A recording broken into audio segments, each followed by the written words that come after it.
પ્રશ્નો પૂછાવાના છે, 100% ઉપયોગી થશે। પહેલું વિભાગ એ છે, એની અંદર જોડકા છે, ગદ્ય વિભાગ। તો છત્રી તમને આપેલું છે, છત્રી જે છે એના કર્તાનું નામ અહીંયા લખવાનું છે। પછી ડાંગવાનો અને તો ચંદ્રકાંત પંડ્યા, રતિલાલ બોરીસાગર અને મહેન્દ્રસિંહ પરમાર। આ એકદમ ઇઝી છે, બધાને આવડ્યું છે 100%। પછી ત્યારબાદ બીજું છે કૃતિ અને પ્રકાર। તો ચોપડાની ઇન્દ્રજાળ બરાબર છે, અને છત્રી જે છે એના વિશે લખવાનું છે કે હાસ્ય નિબંધ છે, આત્મકથા ખંડ છે કે નવલિકા। એ જ રીતે એનું પાત્ર, છત્રીમાં કયું પાત્ર આવે, ચોપડાની ઇન્દ્રજાળમાં કયું પાત્ર આવે તે લખવાનું છે। એકદમ સહેલું હતું, મોટાભાગના વિદ્યાર્થીને આ પ્રશ્નો આવડ્યા છે, ક્લિયર છે। હવે વિદ્યાર્થી મિત્રો આગળ જે બ નંબરનો પ્રશ્ન હતો, પેલું જોડકા તો મોસ્ટ ઓફ બધાને આવડ્યા। એક વાક્યમાં પ્રશ્નોના ઉત્તર આપવાના હતા। અહીંયા પ્રશ્ન બેંકની અંદર 10 પ્રશ્નો છે, એમાંથી તમારા પેપરમાં માત્ર 2 પ્રશ્નો હશે। 1 માર્ક્સના બધા પ્રશ્નો છે, ખાસ તૈયાર કરી દેજો આવનારી પ્રથમ પરીક્ષા માટે। પહેલો પ્રશ્ન છે, લેખક છત્રી લેવા રાજકોટ જવાની વાતમાં મક્કમ કેમ રહ્યા? દુકાનદારે લેખકને કઈ સલાહ આપી? ત્રીજો પ્રશ્ન છે, લેખકને કેવા રંગની છત્રી ગમી? અંકલેશ્વરનો મિત્રો મજાકમાં શું કહેતા હતા? પછી લેખકને કોણે ઝંકૃત કર્યા? ગુલામીથી બદતર જિંદગી કોણ જીવતું હતું? બરાબર છે। તો આ બધા એકદમ ઇઝીલી ક્વેશ્ચન છે। તમને આના સંપૂર્ણ જે સોલ્યુશનની PDF જોતી હોય તો એ પછી જોજો, એની લિંક નીચે ડિસ્ક્રિપ્શનમાં આપી દઉં છું। પરંતુ આ તમે સ્વપ્રયત્ન કરો, આ બધા પ્રશ્નો જોતા જાઓ અને તમારી નોટમાં આના આન્સર લખો ને પછી ચેક કરો, જેથી તમને ખબર પડે કે તમે કેટલી તૈયારી કરો છો। કારણ કે પ્રથમ પરીક્ષા હવે ખૂબ નજીક છે। આ બધા પ્રશ્નો 100% પ્રથમ પરીક્ષામાં આ પૂછાશે, એટલે ખાસ તૈયાર કરવાના છે। હવે 2 ગુણના જે પ્રશ્નો છે, બરાબર છે, 5 પ્રશ્નો છે, આમાંથી તમારા પેપરમાં માત્ર 1 છે, બાકીના 4 કયા મોસ્ટ ટાઈમથી પ્રશ્ન છે જોઈ લો। કારણ કે ગુજરાત બોર્ડ દ્વારા તૈયાર કરવામાં આવેલ ઓફિશિયલ જે પ્રશ્ન બેંક છે, અને પ્રથમ પરીક્ષામાં આમાંથી જ પેપર જે છે નીકળશે। પહેલો પ્રશ્ન છે, લેખકની પાસે છત્રી કેમ ટકતી નથી? છત્રી ન ખોવાય તે માટે લેખકે કઈ સલાહ અમલમાં મૂકી? બરાબર છે। તો આ 5 પ્રશ્નો ખાસ તૈયાર કરી દેજો। ત્યારબાદ 3 ગુણનો એક પ્રશ્ન છે, મુદ્દાસર વાક્યની અંદર જવાબ આપવાનો છે। તો એ બી આ 5 મહત્વના પ્રશ્નો છે અહીંયા પ્રશ્ન બેંકની અંદર। આમાંથી તમને કયો એક પૂછાય મને ખાસ તૈયાર કરજો। ચોપડાની ઇન્દ્રજાળ અને છત્રીવાળા જે 2 પાઠ છે એમાંથી આ પ્રશ્નો લેવામાં આવેલ છે। 5મો ક્વેશ્ચન હતો ભાઈ, છત્રી પાઠને આધારે કયો ઉપાય લેખક સિવાય બધાને નકામો લાગ્યો? હવે વિભાગ બી, હું તમને વ્યાકરણ વિભાગ સારી રીતે સમજાવ્યો છે, ખાસ વ્યાકરણ વિભાગ તો જોવાનું ભૂલતા નહીં, સ્કીપ ના કરતા વિડીયોને।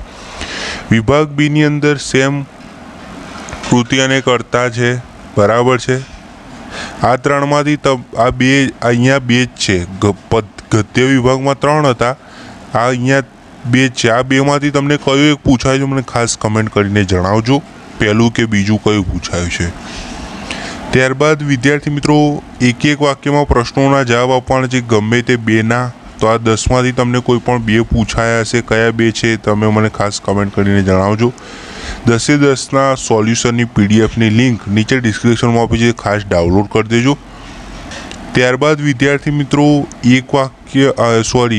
2 ગુણના જે પ્રશ્નો હતા 3 થી 4 વાક્યમાં, તો આ 5માંથી તમારે એક જ લખવાનો હતો, બરાબર। તમારા વિષય શિક્ષકે તમને કોઈ પણ એક જ પૂછ્યો હશે, કયો એક પૂછ્યો છે એ ખાસ તમે તૈયાર કરીને મને કમેન્ટમાં જણાવજો કયા નંબરનો પ્રશ્ન પૂછાયો હતો। અને જે બાકીના પ્રશ્નો જે તમને નથી પૂછાયા એ પણ તૈયાર કરી દેજો। કારણ કે વારંવાર હું કહું છું કે પ્રથમ પરીક્ષા આવે છે, ગુજરાત બોર્ડ દ્વારા જ આ પરિપત્ર જે એટલે કે આ જે પ્રશ્ન બેંક છે એ તૈયાર કરવામાં આવે છે, અને આ પ્રશ્ન બેંકમાંથી તમારા આવનારી પ્રથમ પરીક્ષાના પેપર નીકળવાના છે।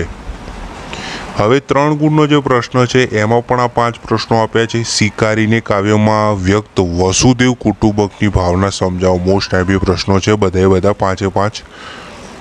ત્યારબાદ વ્યાકરણ વિભાગ, હવે ખાસ ધ્યાન રાખજો, અહીંયા પહેલું કીધું છે કે ભાઈ નીચેનામાંથી કોઈ પણ એક ક્રિયા વિશેષણ શોધી તેના પ્રકાર લખવાના છે। તો સિમ્પલ છે, પહેલાં તો ક્રિયા વિશેષણ શોધતા શીખો। મોટા ભાઈ બગીચામાં દોડે છે, તો ક્રિયા વિશેષણ, અહીંયા ક્રિયા વિશેષણ શું થશે? દોડે. બરાબર છે. રમેશભાઈ સવારે દોડે છે, તો આ ક્રિયા વિશેષણ થયું. ત્યારબાદ હસુભાઈ ઝડપથી દોડે છે, તો આ ક્રિયા વિશેષણ ઝડપથી. બરાબર, દોડે તો છે પણ ક્યાં દોડે છે? બગીચામાં, એ ક્રિયા વિશેષણ. રમેશભાઈ દોડે છે પણ ક્યાં? સવારે, તો આ ક્રિયા વિશેષણ. મયંકભાઈ મેદાનમાં રમવા જાય છે, ક્રિયા કઈ થઈ? રમવા. એનું વિશેષણ શું થયું? મેદાનમાં, વિશેષ થયું. ત્યારબાદ પાંચમું છે મિલી સ્ટેશનરીમાં સવારે નોટબુક લેવા જાય છે, તો નોટબુક લેવા જાય છે પણ સવારે, એની ક્રિયા વિશેષણ કહી શકાય. હવે વિદ્યાર્થી મિત્રો આગળ જુઓ, તમને રેખાકિત ભાગ છે એના સંજ્ઞાના પ્રકાર જણાવવાના છે. રાજકોટ, તો સ્થળવાચક આવશે, સ્થળવાચક. નદી, તો દ્રવ્યવાચક, દ્રવ્યવાચક. પછી ઘી પણ દ્રવ્યવાચક. ઝુંડ સમૂહવાચક આવશે. બરાબર, ઝુંડ. હવે રેખાકિત ભાગનું વિશેષણ પહેલાં તો જુઓ. વિશેષણનો પ્રકાર, દાનતનો શુદ્ધ, એનો પ્રકાર જણાવવાનો. 32 સંખ્યા, સંખ્યા વિશેષણ કહી શકાય આપણું ઝરણાનું. અને 2 3, તો આ સંખ્યા વિશેષણ છે, સંખ્યાવાચક. હવે વિભાગ ડી છે અર્થગ્રહણ અને લેખન વિભાગ. તો આ 5 વિભાગ જે છે ખાસ તૈયાર કરજો. આ 5માંથી તમને કયા એક વિભાગ પૂછ્યું છે મને ખાસ કમેન્ટ કરજો. આઝાદી કા અમૃત મહોત્સવ પૂછ્યું છે, વૃક્ષારોપણ, સ્વચ્છતા અભિયાન, યોગ દિન અને શિક્ષક દિન. આ 5માંથી તમને કયો એક પૂછાય તો મને ખાસ કમેન્ટ કરજો. એની અથવામાં વિદ્યાર્થી મિત્રો 4 માર્ક્સમાં નિબંધ. આ નિબંધ જે છે તમે જ્યારે પ્રથમ પરીક્ષા આપશો ને ત્યારે 8 માર્ક્સનું હશે. બરાબર, અહીંયા એકમ કસોટીમાં 4 માર્ક્સ છે. જીવનમાં પુસ્તકનું મહત્વ, દીકરા દીકરી સમાન, પ્રવાસનું જીવન ઘડતરમાં સ્થાન, માતૃભાષાનું મહત્વ, અને જે 5મો નિબંધ છે એ છે વૃક્ષો વાવો, પર્યાવરણ બચાવો. બધા જ પ્રશ્નો આવનારી પ્રથમ પરીક્ષા માટે, ગુજરાત બોર્ડની પરીક્ષા માટે ખૂબ ઉપયોગી છે, કારણ કે આ પ્રશ્ન બેંક ગુજરાત બોર્ડ દ્વારા જ તૈયાર કરવામાં આવેલ છે.